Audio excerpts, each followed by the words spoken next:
Chapter 6: Selecting Elements to Tune. Selecting Elements to Tune.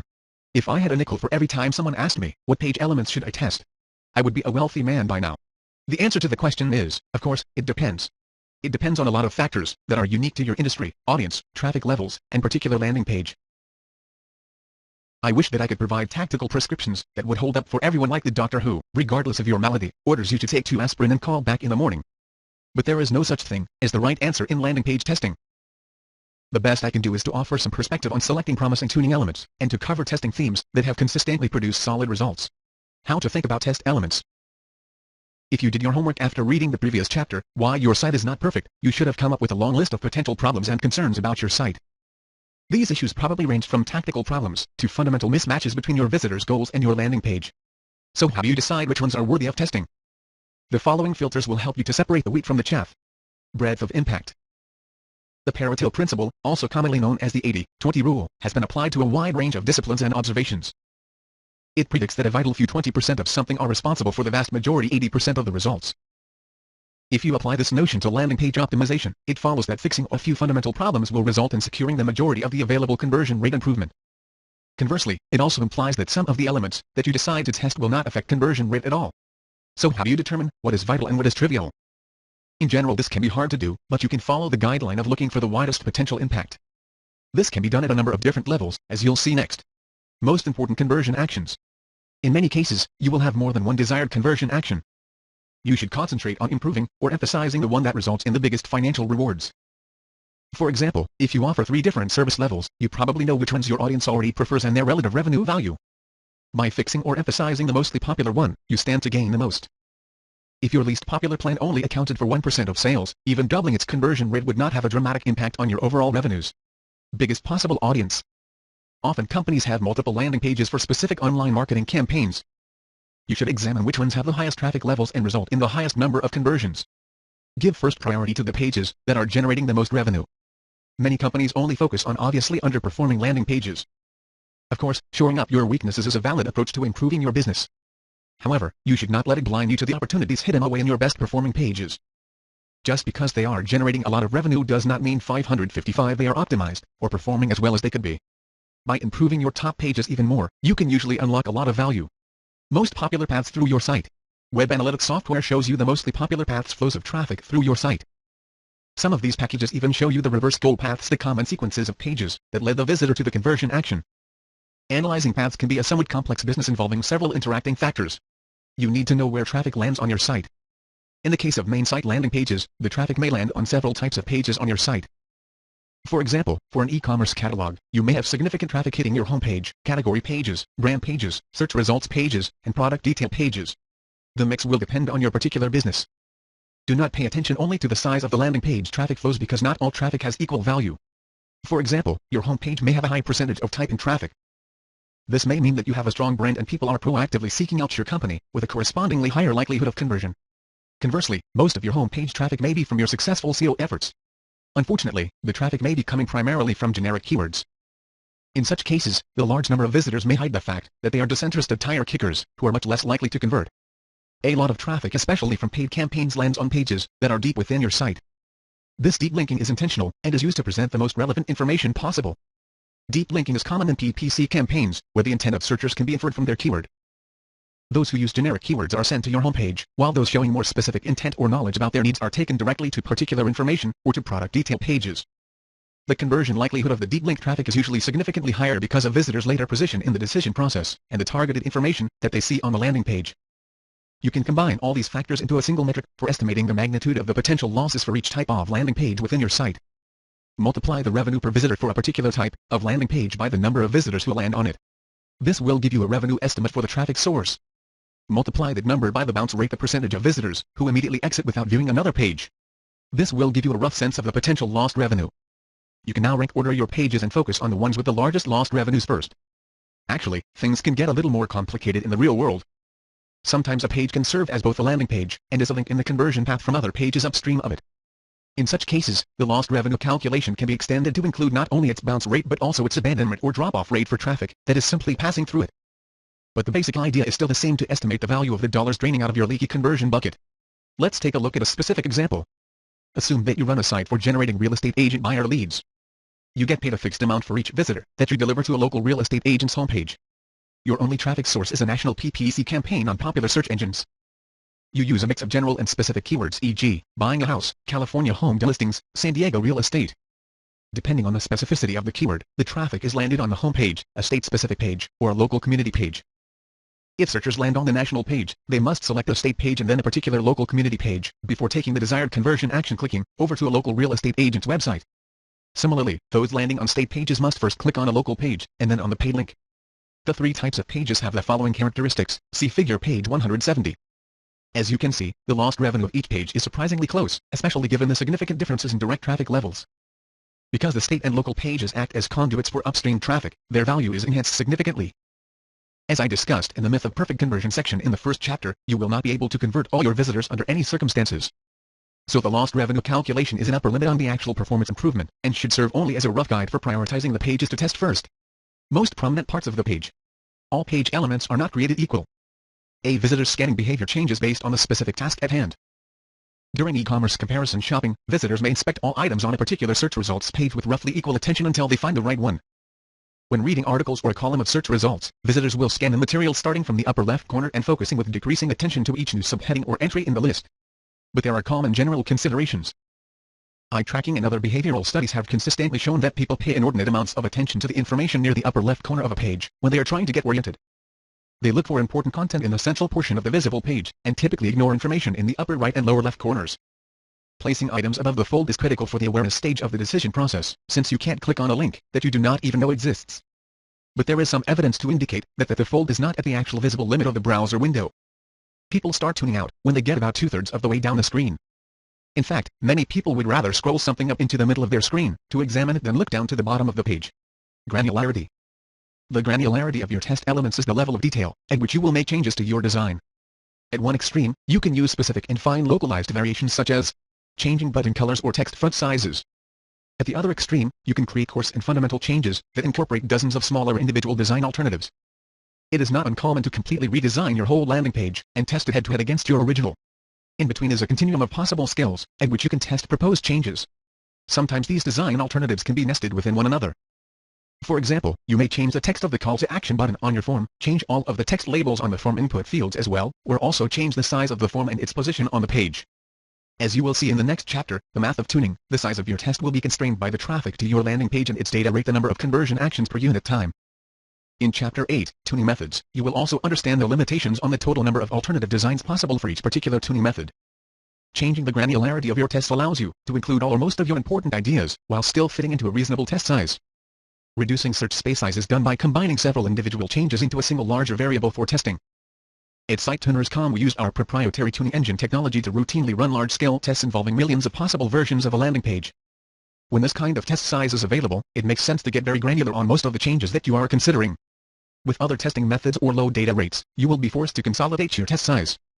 At that point, you have to decide if you want to focus on fine granularity changes, or combining several of them into larger tuning elements. The advantage of fine granularity changes is that they are quick and easy to implement. For example, you may want to consider different headlines for your page. It would not take long to come up with some reasonable alternatives, set up a test, and start collecting data. By continuously running back-to-back fine granularity tests, you can often make significant conversion improvements. By their nature, these kinds of small incremental tests do not require a lot of work or emotional investment, and are ideal for this kind of champion-challenger continuous testing. Wholesale page redesigns are sometimes the only option, when you want to consider many potential changes, but do not have the data rate or time to run a series of finer granularity. Such redesigns are also the only way to deal with landing pages that have low coherency. See the next section. The main drawback of whole page redesigns is the time and effort that goes into creating them. Since you don't know if the new design will outperform the original, you are taking a gamble that your larger upfront investment will pay off. I have also heard online marketers argue that complete redesigns deny them so-called learnings about which individual elements contributed the most to the improved performance. As you will see in the variable interactions section in the next chapter, I am highly dubious of this kind of thinking.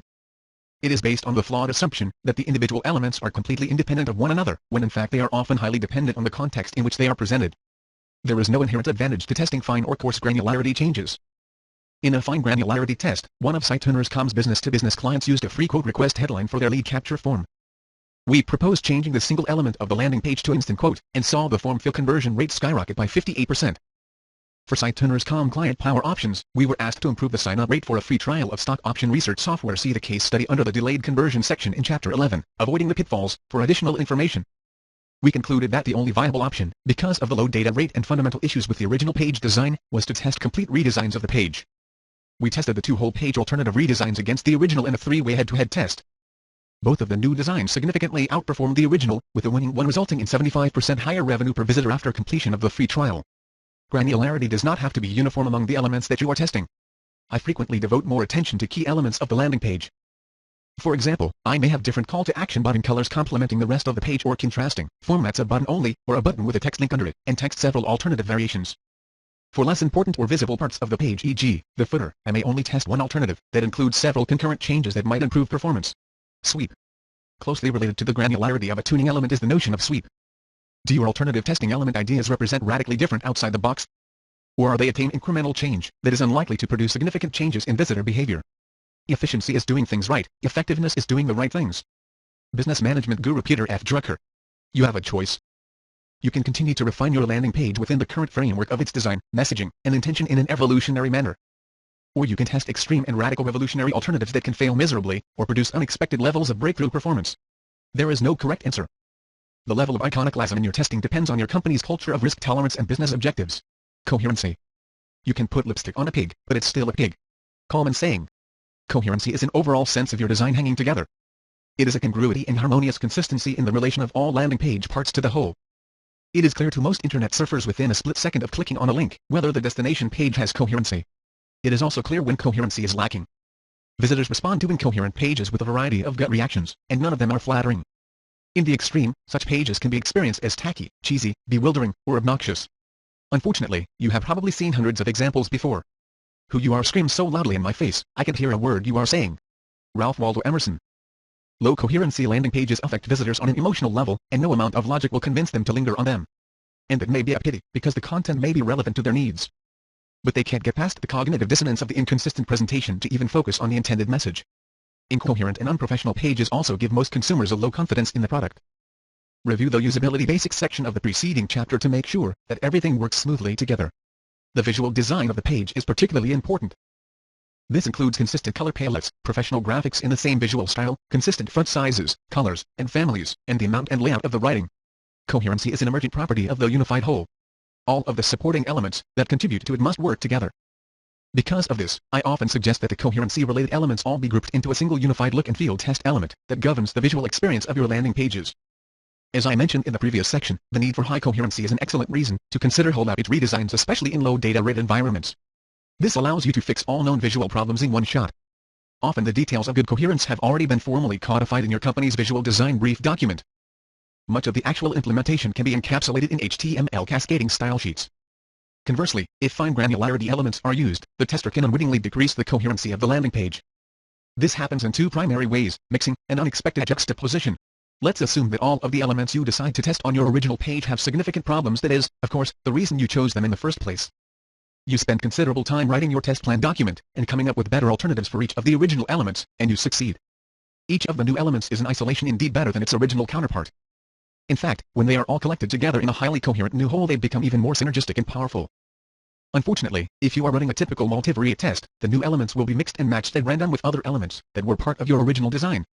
When this kind of mixing occurs, the new elements may actually suffer by their combination with poor quality original elements. They will be judged not on their own merits, but by the company that they keep. In such cases, the new elements will look worse than they really are. They may even seem worse than their original counterparts, due to the fact that the mixing produced a wider range of quality differences on the page. In other words, the original design elements may have been mediocre, but they were all roughly equally mediocre. The introduction of a new element into this mix actually brought the quality difference into even sharper contrast, thus making the overall design seem worse. Unexpected juxtaposition can be another source of decreased coherency.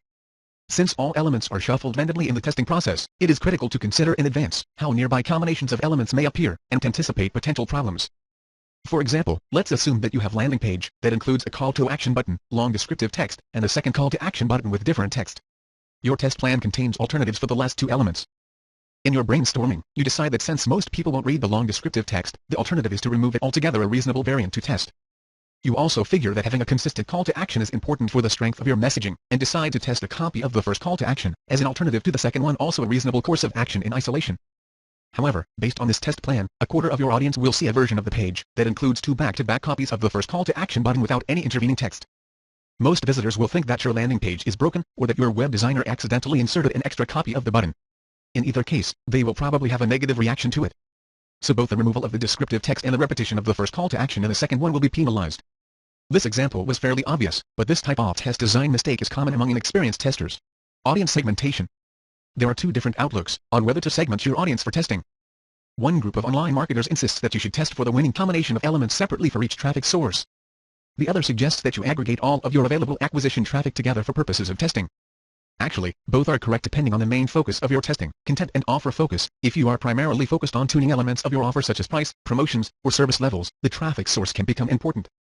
If you know something about the demographics and psychographics of your online campaigns, you may want to test different elements, such as sales copy or details of your incentive for each major traffic source. Similarly, if you are attracting visitors with diverse needs to specially themed landing pages, the page content should be tailored to the intended audience segment. It is important to note that you should still have a high enough data rate within each segment to conduct the necessary testing. Depending on the scale of your traffic, it is possible that you will only be able to do this on your largest campaigns, or not at all. Function and usability focus. If your focus is on more fundamental functional and usability issues, there is probably little difference across your online channels. For example, fixing the clunky checkout process on your e-commerce site will positively impact all of your visitors. In such cases, it is best to combine all traffic in order to be able to conduct larger or faster tests. In effect, you are tuning for the best possible performance across your most representative and realistic mix of traffic. The two approaches can be combined.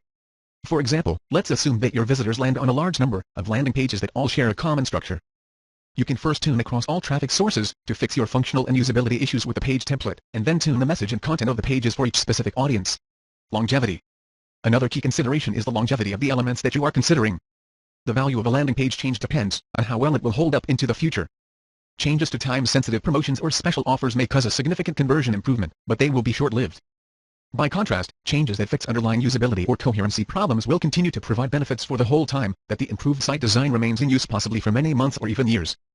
You should test both types of elements, but even smaller, less dramatic conversion rate improvements to elements with high longevity will translate into substantial profits over time. More transient elements need to be retested more frequently to make sure that they retain their effectiveness, or rotated to account for seasonal factors. Additional issues for testing highly seasonal elements are discussed in the seasonality section in Chapter 11. Baggage. Many of the ideas for possible tuning elements that you come up with in your brainstorming may be much better than the corresponding originals. However, some of them may have attendant baggage. In other words, it may not be possible to test them through the efforts of you or your team alone. They may require resources or cooperation from others that may not be available to you for a number of reasons. Turf elements that you may want to test are controlled and jealously guarded by others, e.g., your advertising agency, webmaster, or IT.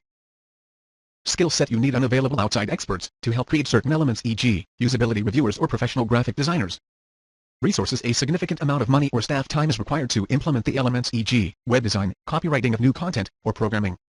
Approval: the approval process to make certain changes is bureaucratic, time-consuming, and onerous, e.g., legal reviews.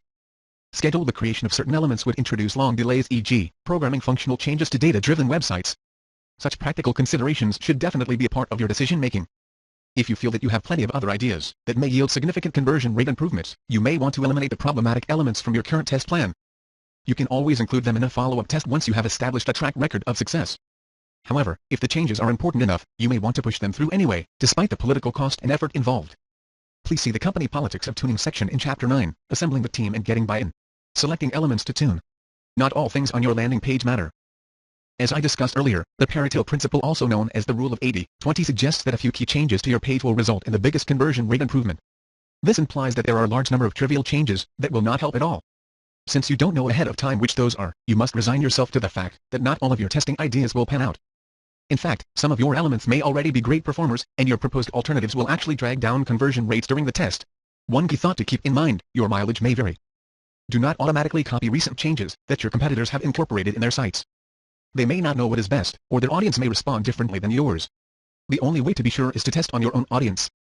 There have been classic cases where the market leader in an industry actually had a much worse site design than their smaller challenger. Testing allowed that challenger to take and hold the lead. The phrase "fiddling while Rome burns" refers to the probably false account of Roman Emperor Nero playing music and singing during the fire of 64 CE, which he was purportedly responsible for setting. Whether or not that story is true, the phrase has come to symbolize people who occupy themselves with unimportant matters and neglect priorities during a crisis. Landing page testing can be likened to hospital emergency room triage. You have to prioritize the most critical issues first. There is no point fixing some superficial or tactical problem when something more fundamental undermines its effectiveness. You have to use your current landing page as a starting point. No one can tell you where your biggest deficiencies currently are. However, they usually fall into the following closely related classes of problems. Page structure. Page structure is closely related to both coherency and emphasis. See the emphasis section later in this chapter. It defines how the real estate on your page is organized and used. By changing the sizes and positions of various page sections, you can also dramatically impact the emphasis that key areas receive. If you have a number of similar landing pages for specific content topics, you may not have enough traffic on a particular one to conduct a landing page test. However, it is often possible to combine traffic from all of your pages and test the elements related to their common page structure.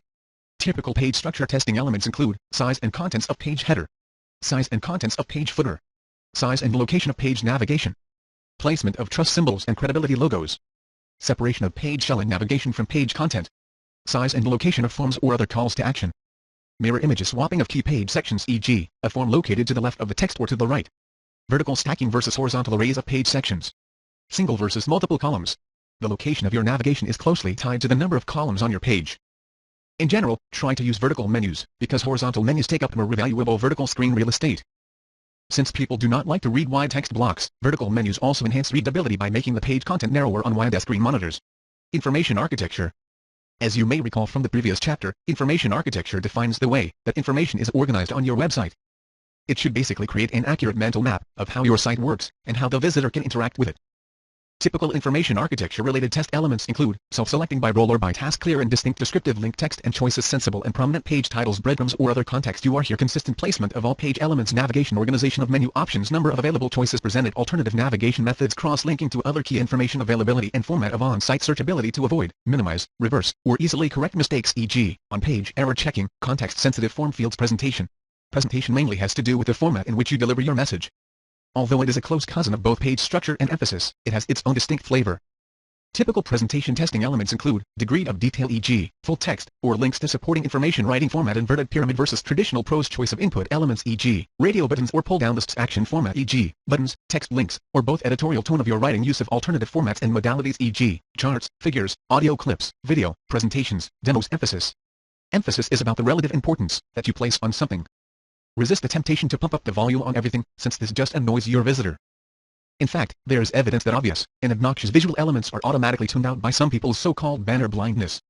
Instead, try to selectively focus attention on the key elements on your page, and to emphasize everything else. Typical emphasis testing elements include amount of screen real estate devoted to an item, use of relevant images, e.g., specific product or believable people, image captions, font sizes and font families, e.g., headline sizes, font emphasis, e.g., italics, bolding, underlines, background colors, text colors, capitalization, background color blocks or background images, call to action, button shapes, sizes, visual styles, and effects, e.g., beveling, borders, and drop shadows, visual separators, e.g., horizontal rules, use of white space and visual isolation. To focus on important items, removal of distracting secondary information, tuning multiple page flows. Most of the attention so far in this chapter has been on individual landing pages. However, there are many online campaigns that require a visitor to pass through a series of pages before converting. Tuning multiple page sequences of pages flows hereafter has its own unique challenges. It is common in linear flows such as registrations or checkouts to ask for the least invasive and personal information first. By starting with small and innocuous sharing, your visitors are drawn in smoothly and painlessly. By the time you ask for the bigger commitments like entering credit card payment information, they already have a lot of investment in the process and are much more likely to continue. A common testing element is the granularity of the steps in the flow. In some cases, if you have a smaller amount of information on your conversion form, you may want to squeeze all of the input fields onto one page. The conversion action can then be labeled as instant one step or something similar, implying expediency and immediate gratification. Another approach is to break up the process into multiple pages. Each page can then contain a small and non-threatening micro-action that is easily completed by visitors on the way to the ultimate goal. In general, flow should exhibit certain characteristics, which I'll cover in the following sections.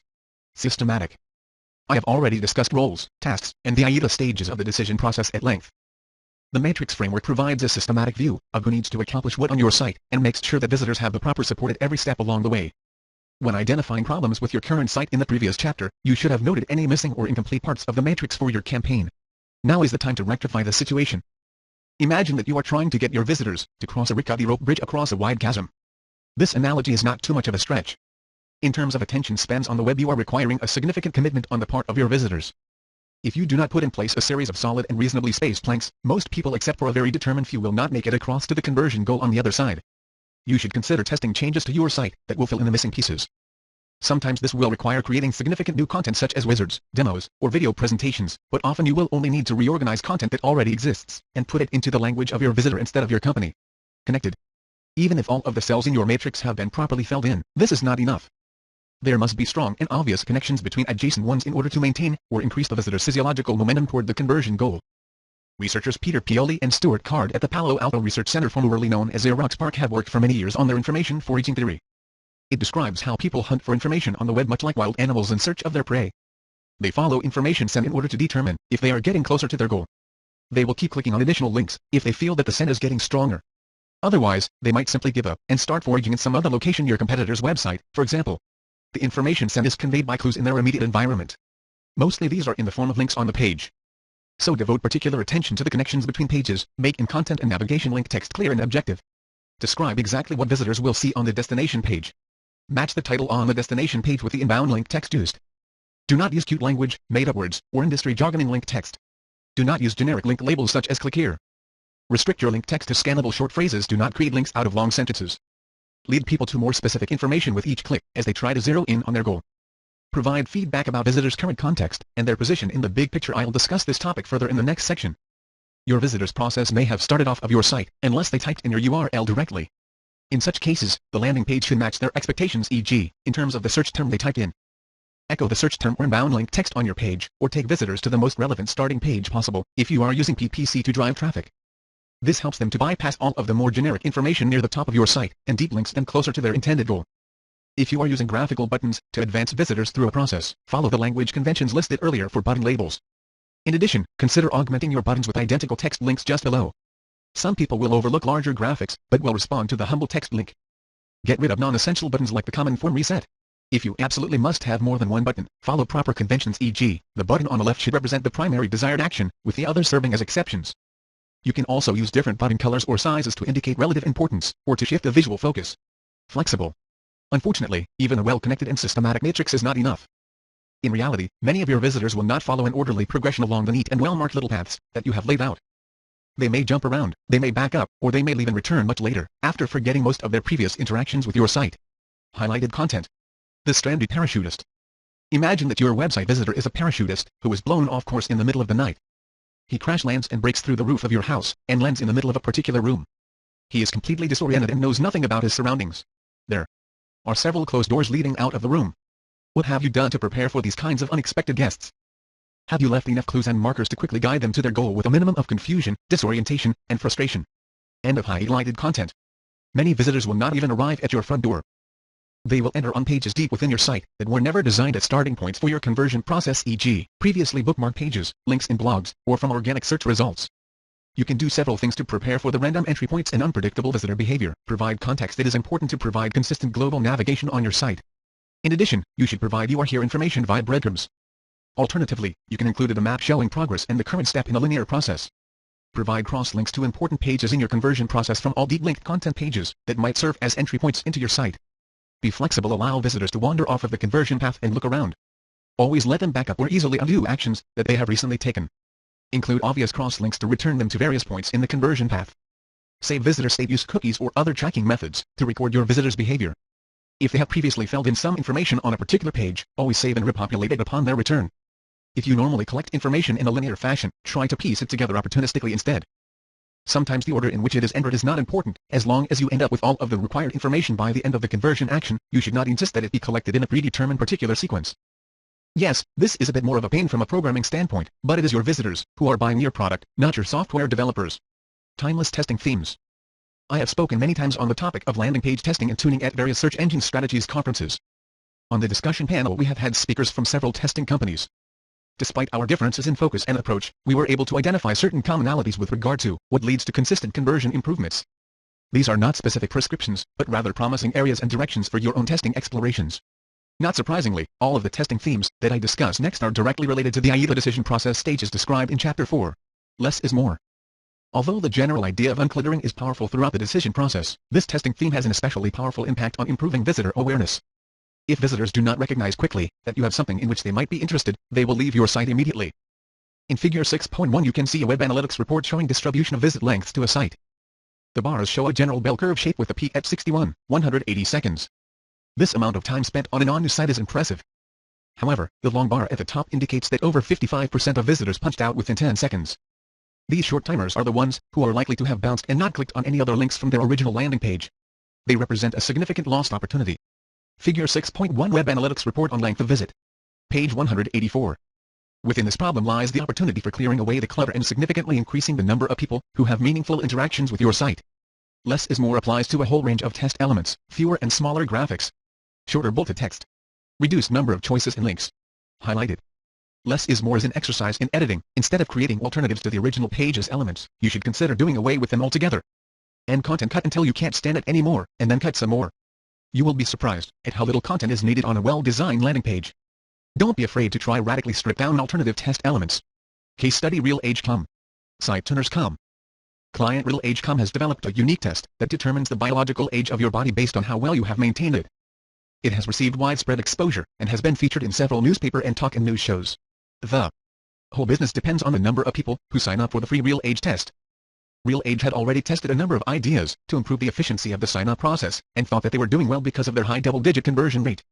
SiteTunners.com's goal was to improve the conversion rate of the sign-up process even more. We identified several variables that might improve performance, among them the page header, navigation bar, headlines, sales copy, call to action, graphics, and button format. For each variable, the original version was included in the test, along with one or more alternatives. The variables and values tested resulted in 552,960 unique recipes versions of the site. Because of the size of the test, the engagement was conducted with SiteTunners.com's proprietary tuning engine technology. At the end of the test, the best alternative champion design was run head-to-head against the original baseline, and showed a 40% lift in conversion rate. The bottom line impact of this change on RealAge was significant. If you compare the before and after screenshots in figures 6.2 and 6.3, you will note that the two pages still basically look the same. Figure 6.3 RealAge.com after landing page. Page 186. However, upon careful inspection, you will note that many simplified page elements ended up in the final solution: smaller and simpler header graphic, removal of left navigation menu, shorter headline, different graphic calendar with question mark instead of photo of a couple, shorter lead in sales copy, shorter question labels, removal of question explanation text, single background color for questions instead of alternating for each question. In fact, the only added or expanded element that made it into the winning solution was the list of media mentions on the left side. This is no surprise since these powerful brand logos function as powerful credibility and validation indicators for the visitor. Although the individual element changes are subtle, the combined simplified page is much more powerful. I do not want to give you the wrong impression. Just because only one original element ended up as part of the winning recipe, does not mean that all of our alternative tuning element ideas were good. In fact, we had many variable values that actually hurt performance during the test, and were weeded out along the way. It takes a combination of good ideas and statistical testing to find the best answer. Personalize it. Personalization builds desire and affinity for your particular solution. As I discussed in Chapter 4, understanding the decision process, customization can be a powerful conversion tool. Personalization can be tested using a wide array of available tactics. Some examples include: echo the keywords that visitors use to find your landing page, as the page title pre-populates your search box with the text of the keywords that visitors use to find your landing page. Present localized content by using geo-targeting information. Do not require people to log in if they have been there before. Fill in checkout information for returning e-commerce buyers. Customize content by visitor role once someone has self-selected. Allow visitors to configure your product or service offering.